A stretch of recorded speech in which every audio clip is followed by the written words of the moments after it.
الله الرحمن الرحيم. قال الحبيب عمر بن محمد بن سالم بن حفيظ في كتاب قبس نور المبين نفعنا الله به وبعلوم في الدارين آمين إلى أن قال بيان فوائد الجوع لعلك تقول هذا الفضل للجوع ما سببه وليس فيه إلا إيلام المعدة ومن شرب دواء فانتفع به وظن أن منفعته لكراهة الدواء فتناول ما يكرهه العذاب مذاق غلط بل نفعه في خاصية في الدواء يكف عليه الأدباء الأطباء ونشرح لك في الجوع فوائد الأولى صفاء القلب وإيقاظ الفريحة وإنفاذ البصيرة. قال ابن عباس من شبع ونام قسى قلبه. وقال الشبلي ما جعت لله يوما إلا رأيت في قلبي بابا مفتوحا من الحكمة والعبرة ما رأيته قد. الثانية رقة القلب وصفاؤه وبه يتهيأ لإدراك لذة العثابرة وتأثر بالذكر وتأثر القلب باللذة المناجاة أمر وراء تيسير الفكر واقتناص المعرفة. قال الجنيد رحمه الله يجعل أحدهم بينه وبين صدره مخلاتا من الطعام ويريد أن يجد حلاوة المناجاة. Assalamualaikum warahmatullahi wabarakatuh. Bismillahirrahmanirrahim. Alhamdulillahi rabbil alamin. Allahumma salli wa sallim ala sayyidina Muhammadin wa ala ali sayyidina Muhammad. Nawayna ta'allum wa ta'lim, tadhakkar wa tadhkir wa naf'a wal intifa' wal ifada wal istifada wal hadza ala tamassuki bi kitabillah wa sunnati rasulillah wa du'a ila al-huda wa dalala ala al-khair ibtigha wajhillah wa mardatihi wa qurbihi wa thawabihi subhanahu wa ta'ala. Alhamdulillah, di sini dijelaskan oleh Habib Umar tentang bayan fawaidul ju', penjelasan tentang faedah yang didapatkan dari rasa lapar. La'allaka taqul, kemungkinan saja kau berkata hadzal fadlu lil ju' ma sababu. Apa sih sebab sehingga datang fadilahnya lapar ini? Apakah karena lapar dia kena berfawaid? Walaysa fi illa ilamul ma'idah. Sebab terus terang yang kita tahu yang namanya lapar itu adalah membuat sakit maidah lambung kita. Orang kalau lapar tentunya merasa nggak nyaman perutnya ya. Wa man syariba dawa fantafa'a bih. Tapi sebaliknya orang kalau minum obat maka dia bakal dapat manfaat. Jadi sebenarnya lapar itu nggak ada manfaatnya, cuma ilang. Ya. Lapar itu cuma membuat nggak nyaman, lapar itu cuma membuat sakit. Yang buat manfaat itu obat, bukan lapar. Ya. Wa dhanna anna manfaatu likarahati dawa. Ya. Dan dia menyangka ketika orang sakit minum obat bisa sembuh gara-gara karena dia nggak suka obat. Jadi siapa sih yang suka obat? Ya, obat itu pahit ya. Maka dibilang orang kalau sakit maka minum yang pahit insya Allah sembuh. Ya, minum yang pahit. Artinya segala macam yang tidak suka insya Allah bisa menyembuhkan ente. Fatana walam yakrahu al-madad galatun. Maka barang siapa yang punya pikiran seperti ini, dia menyantap apapun yang tidak disukai oleh dirinya dengan tujuan sembuh, ya ini adalah pemikiran yang salah. Al-mazaq yakni artinya yang dirasakan, pokoknya nggak disukai nama rasa, sama cita rasa lidahnya itu diminum, dipikir obat, hadza ghalat. Ini salah. Bal naf'uhu fi khasiyati fid dawa. Tapi ketahuilah manfaatnya itu bukan karena pahitnya obat, tapi manfaatnya itu karena sesuatu yang terkandung di dalam obat yang telah ditentukan oleh dokter ya. Ya, ala juga bahwa al-atibba yang telah ditentukan oleh para tabib, para dokter, mereka menyatakan ini obat punya kelebihannya ini, mengandung ini sehingga dia bisa menyembuhkan penyakit ini, kan begitu. Jadi bukan karena rasa pahitnya obat. Begitu juga lapar, ya, manfaatnya bukan karena tidak nyaman di perut. Oh, berarti ada faedah lah, tapi ada sesuatu yang lain yang mendatangkan faedah daripada rasa lapar tersebut. Apa sih faedah-faedahnya? Maka disebutkan wa nasralaka fil ju' fawaid. Kita akan jelaskan faedah dari rasa lapar itu. Yang pertama katanya syafa'ul qalb. Jadi lapar bukan cuma gak nyaman di perut, tapi dengan rasa lapar bisa syafa'ul qalb, bisa menjernihkan hati kita. Wa igadul karihah, dan juga bisa menyalakan daripada gariha. Gariha ini tabiat manusia yang biasa menuntun pada kebaikan. Tabiat atau semacam kemampuan seseorang untuk bisa berpikir jernih, kemampuan seseorang bisa bicara yang penuh hikmah, ada gariha dalam bahasa Arab. Jadi dengan rasa lapar itu bisa nyala tuh, sehingga dia tidak berucap melainkan penuh hikmah, tidak berbuat melainkan perbuatan yang baik. Wa iqadul basirah, dan juga wa infadil basirah, dan untuk melepaskan basirah hati kita, sehingga bisa memandang sesuatu dengan pandangan hati semuanya. Qala Ibnu Abbas, man syabi'a wa nama ghasa qalbuh. Barang siapa yang perutnya kenyang kemudian dia tidur, maka akan mengeras dia punya hati. Qala Asyibli, maju'tu lillahi yawman. Tidaklah aku merasa lapar di suatu hari illa ra'aitu fi qalbi, melainkan aku melihat di dalam hatiku baban maftuhan, pintu yang terbuka minal hikmah wal ibarah ma ra'aituhu qad, dibukakan akan hikmah ibrah yang tidak pernah aku lihat sebelumnya. Artinya semakin dia lapar, dia menyaksikan sesuatu yang menakjubkan. Wah kata. Nah, makanya di sini fawaid yang bakal kita sebutkan ayolah ahbab ini bukan hanya berlaku bagi orang Islam, bahkan non muslim pun kalau dia udah bisa menahan rasa laparnya, maka Allah bakal bukakan tuh hati bisa memandang sesuatu. Maka jangan heran nanti kalau ada orang petapa bisa tahu isi hati kita, jangan heran. Kenapa? Emang dia melatih dirinya untuk rasa lapar. Cuma kita orang Islam aja nggak boleh lapar sedikit ya. Lapar sedikit nggak boleh, pokoknya harus ada. Gimana kita bisa menjernihkan hati kita? Makanya pernah Habib Umar cerita waktu datang ke sini, pas hadir di acara ada perguruan silat tenaga dalam tuh waktu itu. Lihat orang dari jauh dekat, toto mental. Habib Umar nonton, lihat.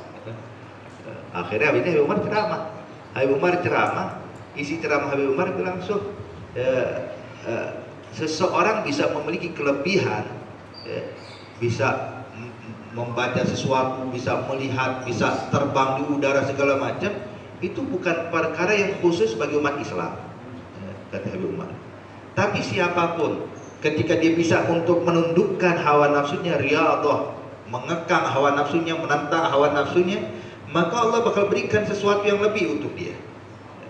Makanya pernah Habib Umar ceritakan, dulu di India ada satu orang petapa non muslim yang tinggal di lingkungan muslimin, yang mana membuat fitnah sehingga orang-orang muslim banyak yang murtad keluar dari Islam gara-gara melihat kehebatan petapa ini. Gimana bisa terbang di udara, kemudian diunjukkan, ini loh hasil dari ibadah saya. Berarti kalian orang Islam melakukan ibadah apa yang kalian mampu, nggak bisa apa-apa. Sehingga banyak orang-orang yang murtad keluar dari Islam. Kebetulan ada satu minal ulama yang memang lagi kunjungan dakwah ke daerah sana, dapat kabar Sofia Syekh Fulan di kampung sebelah sana, ada seorang petapa yang membuat fitnah sehingga banyak orang Islam keluar dari Islam gara-gara kehebatan dia. Kata ini dai, kalau gitu antarkan saya ke sana. Dibawa. Pas dilihat, ngobrol lah, terjadi perbincangan antara seorang dai muslim ini dengan petapa ini. Ngobrol-ngobrol di petapa, karena memang dia bukan ahli dalam ilmu, tentunya terdesak karena nggak punya ilmu dalam berdebat. Akhirnya yang dia punya cuma menunjukkan kehebatannya. Dia bilang, sudah kita nggak usah bicara. Sekarang saya bakal tunjukkan kehebatan yang saya dapatkan dari dewa saya, dan tunjukkan apa kehebatan wahai orang Islam. Terbang di udara.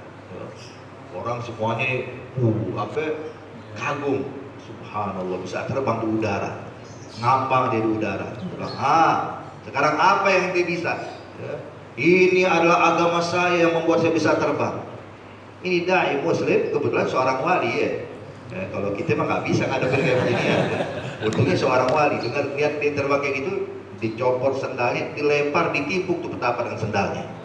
Pas dilempar ini sendal, biasa kalau kita lempar kan jatuh. Ini kagak, sendalnya terbang melayang, mukulin tuh petapa sampai jatuh ke bawah. Sampai jatuh ke bawah. Begitu jatuh ke bawah, diambil sendal. Kata dai, kita orang Islam gak perlu badan kita yang terbang, cukup sendal kita yang terbang. Maka di sini ditunjukkan oleh Habib Umar bahwasanya siapapun yang bisa mengekang hawa nafsunya, menahan rasa lapar, maka Allah bakal berikan sesuatu yang lebih bagi dia. Jadi bukan karena Islamnya, bukan karena Islam, tapi karena dia bisa menentang hawa nafsu. Habib Umar bilang, kalau ini orang non muslim diberi kelebihan seperti ini, lalu bagaimana dengan orang Islamnya? Ketika dia bisa mengekang hawa nafsunya, menahan rasa laparnya, menentang apa yang diinginkan hawa nafsu, maka tentunya Allah bakal berikan lebih kepada dia. Wahakata. Kemudian juga atsaniyah, hikmah kedua, ridgatul qalb wa syafa'u. Orang kalau sering merasa lapar, hatinya jadi lembut, ridga, lembut. Kemudian yatahayya li idrakil ladzatil mutabarah, sehingga dia pun diberikan kesiapan oleh Allah untuk mulai merasakan lezatnya mudawamah. Al-mutabarah arti mudawamah, wal muadzabah artinya rasakan beratnya mudawamah menjadi nikmat, menjadi lezat. Makanya dinyatakan oleh ulama, gadzakaha man anaha, sungguh telah merasakan nikmatnya ibadah orang yang telah merasakan capeknya ibadah. Ketika dia udah merasakan capek ibadah, dia bakal merasakan nikmat, bakal merasakan bahagia setelahnya. Wa ta'attur bidzikir, dan mulai bakal merasakan pengaruh zikirnya. Itu sekarang baca zikir la ilaha illallah subhanallah, baca cuma di lidah. Pengaruh dalam fisik kita nggak ada, tapi bagi mereka yang udah benar-benar dengan rasa laparnya terus berzikir, bakal mulai merasakan daripada pengaruh daripada zikir tersebut yang dibaca. Wa ta'atur qalb bil ladzatil munajah, dan dia juga bakal merasakan pengaruhnya hati dengan lezatnya munajat. Sehingga setiap munajat itu benar-benar nikmat, lezat. Kalau kita munajat biasa, tapi kalau mereka udah merasakan kelezatan, kenikmatan munajat, sehingga tidak pernah putus dari Allah Subhanahu wa taala. Wahakala.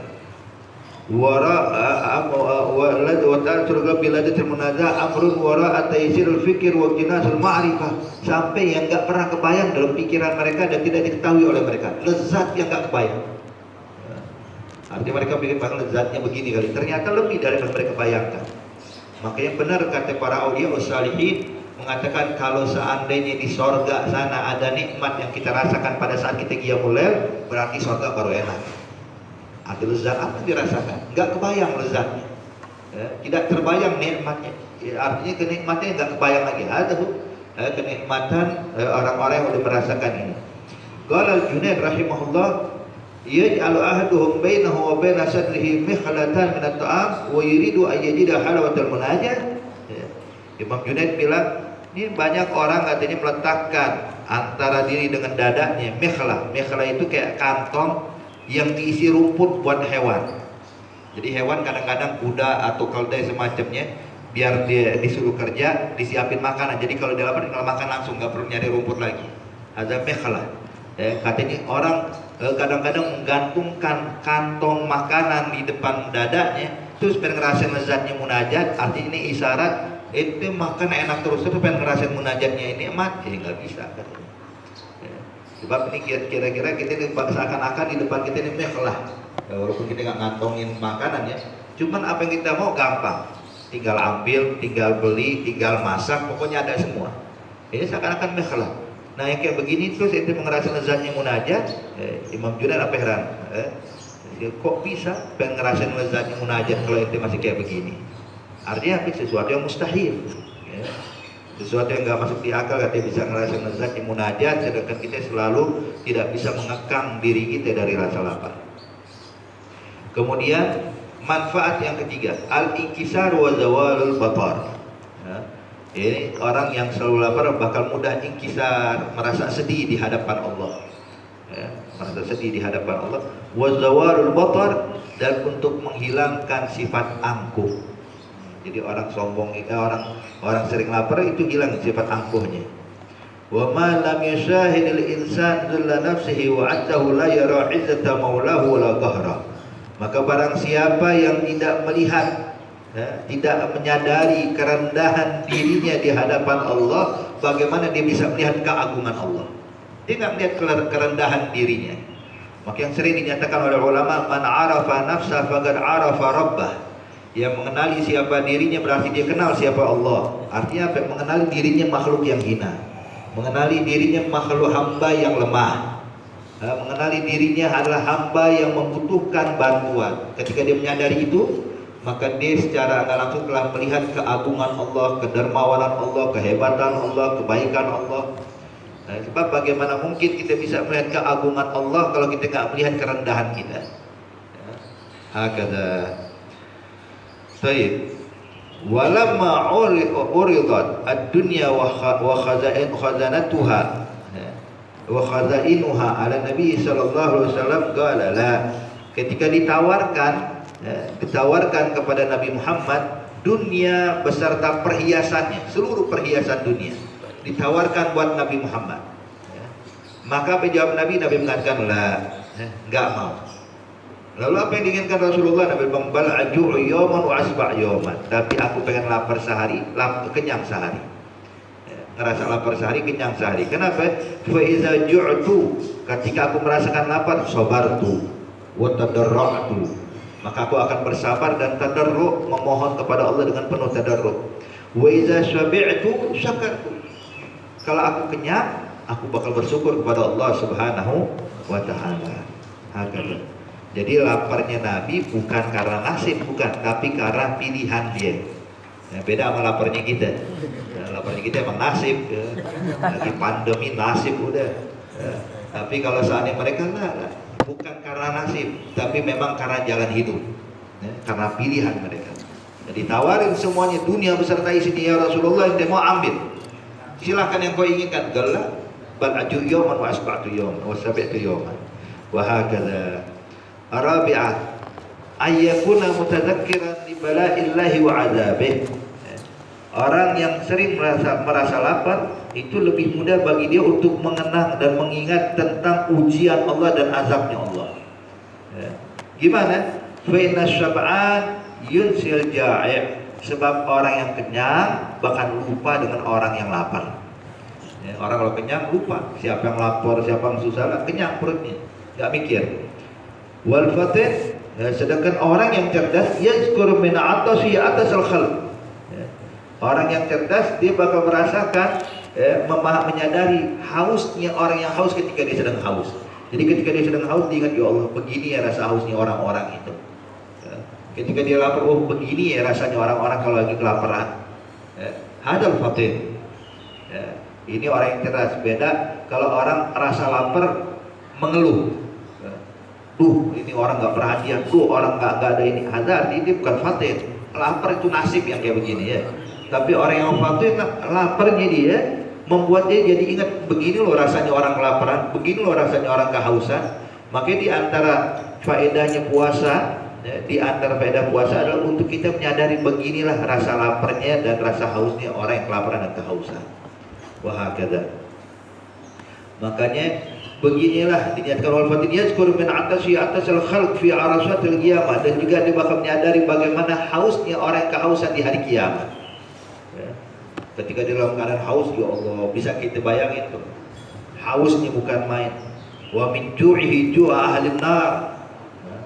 Dan ketika dia merasakan lapar, yang dipikirkan, ya Allah, begini loh rasa laparnya penghuni api neraka Allah. Izju'una fiyat'amuna ad-dari' wa zakum. Ketika mereka dalam keadaan lapar, maka yang dikasih makan oleh Allah buat mereka penghuni neraka apa? Dari'.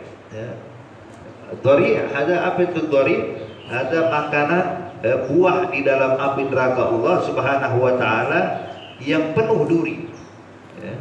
Penuh duri, sehingga kalau dia masuk ke dalam, dia kelaparan dikasih duri. Orang kalau dia lagi lapar nggak pikir lagi manfaat atau bawa motoran, langsung dimakan oleh penghuni neraka. Ya, begitu dia makan nyangkut di tenggorokan, dikeluarin nggak bisa, ditelan nggak bisa. La yusminu min ju'. Artinya la yusmin, apa namanya, Allah nyatakan dalam Al-Quran, dari la yusminu illa min duri'. Tapi marah kita ada, dan juga kalau sawah dan juga ada rohada dan apa. Dan awal saya guru kebetulan hal atas hadis berdoa. Ini segala la yusminu min ju' la yusminu wa la yughni min ju'. La yusmin tidak membuat dia gemuk, wa la yughni min ju' dan tidak bisa menghilangkan rasa lapar. Ya. Nyangkut di tenggorokan, ditelan kagak bisa, ini dikeluarin nggak bisa, yang ada diseret. Begitu dikeluarin, itu sampai tenggorokannya keluar.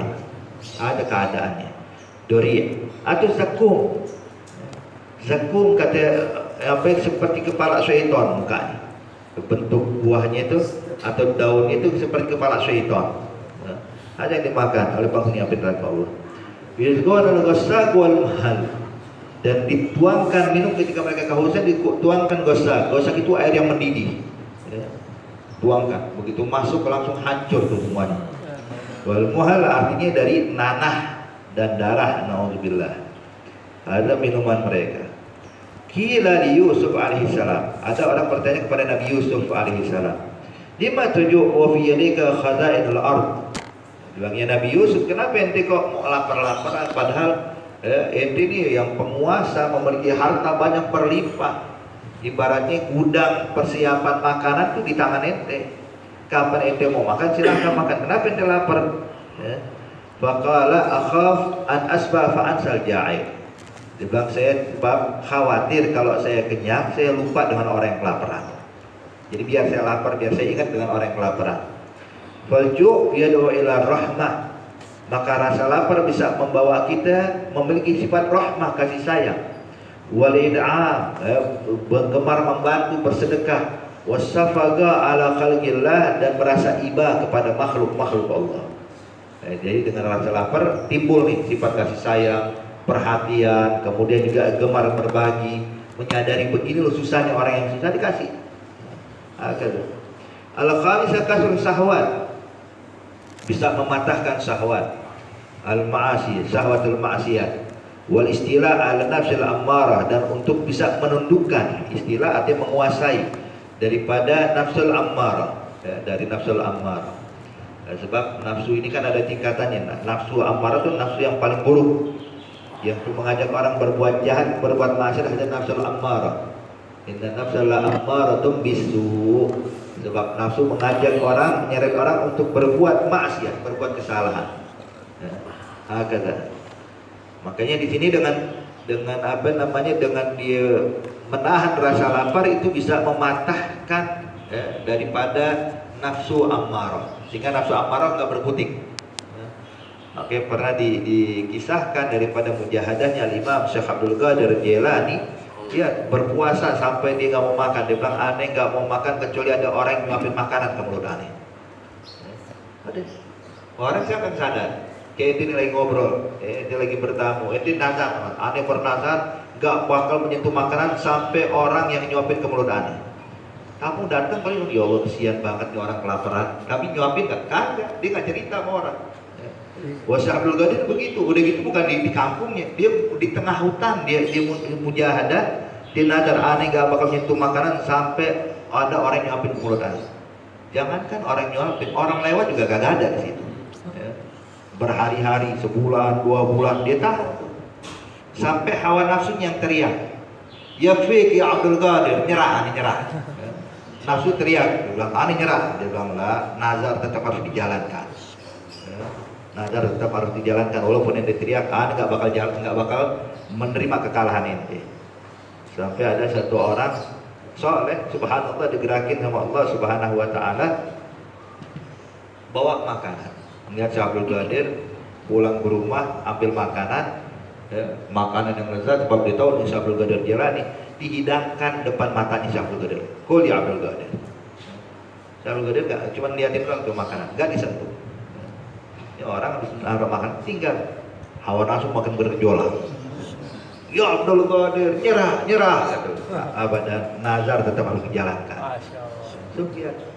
Sampai akhirnya ada datang satu orang saleh itu mendapatkan apa namanya ilham, bilang makanan ini gak bakal dimakan sampai disuapin ke mulutnya Syekh Abdul Qadir. Maka datang nih orang alim kembali ambil makanan disuapin ke mulut Syekh Abdul Qadir, baru nyerah tuh hawa nafsu beneran. Kalau kita gimana? Kita yang nyerah hawa nafsu ya. Wah nyerah, nafsu nyerah. Nyerah, nambah dia nambah kita. Aduh. Hakada menundukkan hawa nafsu. Qalat Aisyah radhiyallahu ta'ala anha awwalu bid'atin hadatsat ba'da Rasulillah. Bid'ah pertama setelah wafatnya Nabi Muhammad al-asyabar. Kenyang. Itu bid'ah. Rasa kenyang itu bid'ah. Artinya zaman Rasulullah lihat bagaimana para sahabat menahan lapar. Qala Zunnun ma sami'tu qad illa asaitu aw hamamtu bi ma'siyah. Dia bilang aneh enggak pernah merasa kenyang melainkan aku langsung bermaksiat atau aku punya keinginan untuk berbuat maksiat. Nah, maksiat mereka orang beda dengan maksiat kita. Ya, mereka kadang meninggalkan kebaikan sedikit dianggap maksiat. Kalau kita maksiat benar-benar maksiat ya. Cuman dia Zunnun, seorang wali min auliyaillah, jangan kita pikir sama dengan maksiat kita lah. Ya. Sesuatu yang kita nggak anggap maksiat dianggap sama dia maksiat. Makanya dia bilang, Mas sami'tu qad, saya nggak merasa kenyang melainkan langsung saya bermaksiat. Apa itu maksiat?